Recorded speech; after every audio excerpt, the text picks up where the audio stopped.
Culture Média ce matin avec Bernard Werber, alors qui n'est pas avec nous pour un nouveau roman mais pour un spectacle, Le Voyage intérieur expérimental. On va en parler dans un instant, vous allez tout nous détailler parce que vous êtes en tournée à travers toute la France, le 23 octobre à l'Olympia. Mais avant de parler de votre spectacle Bernard Werber, je voudrais qu'on dise un mot sur Bernard Pivot qui nous a quittés hier et qui vous avait reçu 2 fois sur le plateau de Bouillon Culture pour Le Père de nos pères et pour La Révolution des fourmis. Quel souvenir vous en gardez ? Alors c'était quelque chose que j'attendais beaucoup parce que pour moi c'était la consécration.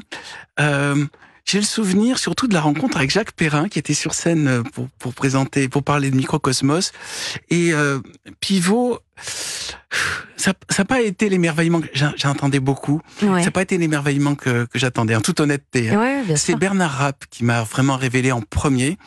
Et Pivot est vraiment arrivé très tard, c'est-à-dire 8 ans après Les Fourmis, alors que Bernard Rapp était sur Les Fourmis.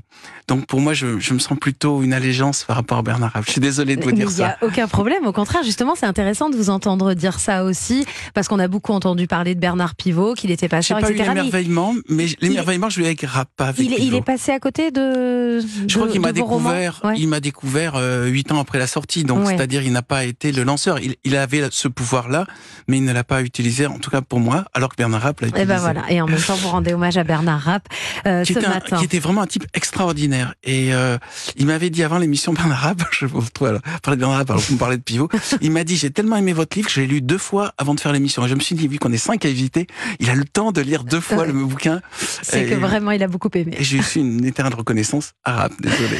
Merci Bernard Werber. On va parler maintenant de ce spectacle. Alors, VIE, Voyage intérieur expérimental. C'est un voyage d'un nouveau genre. Vous êtes sur scène, vous n'êtes pas seul. Vous êtes accompagné de Vanessa Franqueur, qui est musicienne. C'est un spectacle que vous avez présenté pendant 2 saisons à la Gaîté Montparnasse. Et maintenant, vous êtes en tournée dans toute la France. Comment on peut résumer rapidement ce rendez-vous que vous donnez à vos lecteurs, mais à tous les Français, en fait. Ce ne sont pas que vos lecteurs qui sont dans la salle. Alors d'abord, je vous remercie de m'avoir invité, car c'est la première fois que je peux parler de ce spectacle. Et je vais vous dire la première phrase du spectacle, c'est « Je ne sais pas quoi vous attendez, et vous allez voir, c'est autre chose ». Et ça résume bien. En tout cas, c'est pas une conférence littéraire, c'est un vrai show.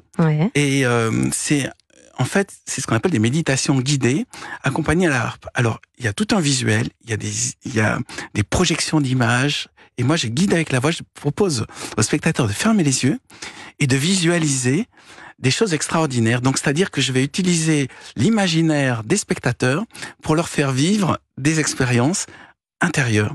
Donc, il y a 4 méditations proposées. Et l'une d'elles, par exemple, consiste, comme on l'a vu tout à l'heure, à se rappeler du plus beau souvenir de son enfance. C'est toujours positif. Et une autre consiste à aller dans son île personnelle. Chacune fait à peu près 10 minutes.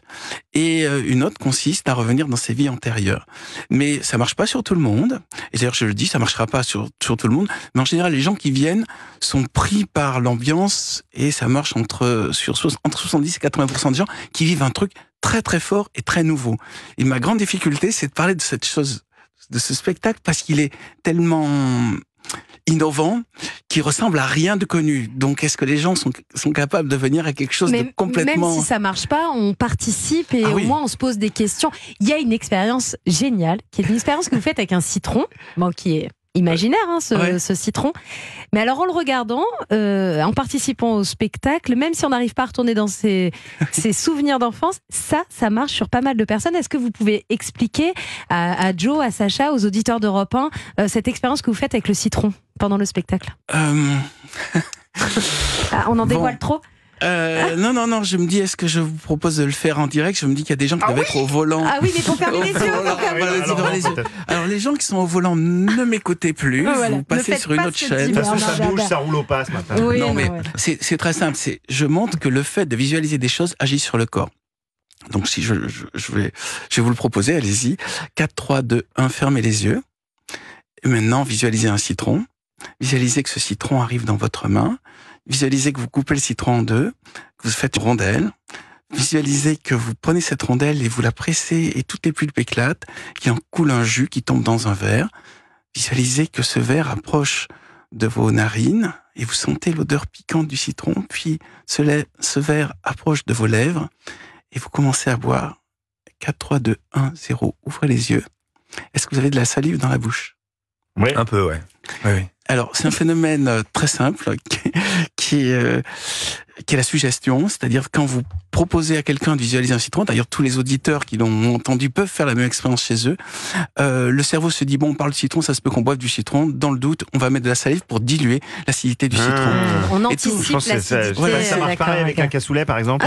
Alors, il y a moins d'acidité dans le cassoulet. Mais essayez, Joe. C'est juste pour montrer que quand vous racontez une histoire, vous pouvez avoir une action sur le corps.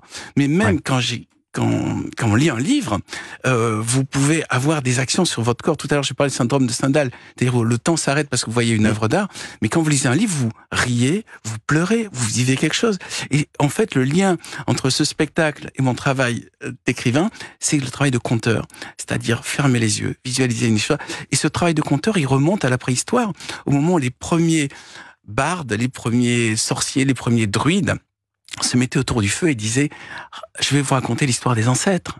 Et tout le monde écoutait ça. Et c'était, on n'appelle pas ça méditation, on n'appelle pas ça récit. C'est juste une histoire. Et mon travail, c'est raconter des histoires et faire visualiser des choses. Et vous le faites très bien, parce que d'ailleurs, le spectacle commence comme ça. Vous partez de la base jusqu'à aujourd'hui, ce que nous sommes sur Terre, etc. C'est un spectacle très interactif. Certaines personnes montent sur scène, partagent leur expérience. Il y a surtout toute la salle se met à chanter. Je fais une chorale qui fait vibrer les murs de la salle et je leur fais faire de la gymnastique. C'est-à-dire que c'est une expérience du corps. On n'est pas assis à recevoir le spectacle. On va vivre quelque chose avec son corps. Tout à l'heure, l'expérience du citron a montré que on a de la salive dans la bouche, mais on peut aussi avoir des sensations organique très forte dans le spectacle. Ça s'appelle le voyage intérieur expérimental, le spectacle de Bernard Werber. On en parle jusqu'à 11h sur Europe 1. Dans un instant, on retrouve Sacha Nokovic pour le premier indispensable du jour. On parle de quoi, Sacha, aujourd'hui? Un super podcast qui mélange foot, mode et histoire. Ah, ça va être passionnant. Et puis on va jouer au 3 ou rien pour tenter votre chance. C'est très simple, vous vous inscrivez si vous voulez jouer avec nous. Vous envoyez MEDIAS, MEDIAS au 739 21, 2 fois 75 centimes plus coût du SMS. Et en plus, vous aurez la chance de jouer avec Bernard Werber. A tout de suite sur Europe 1.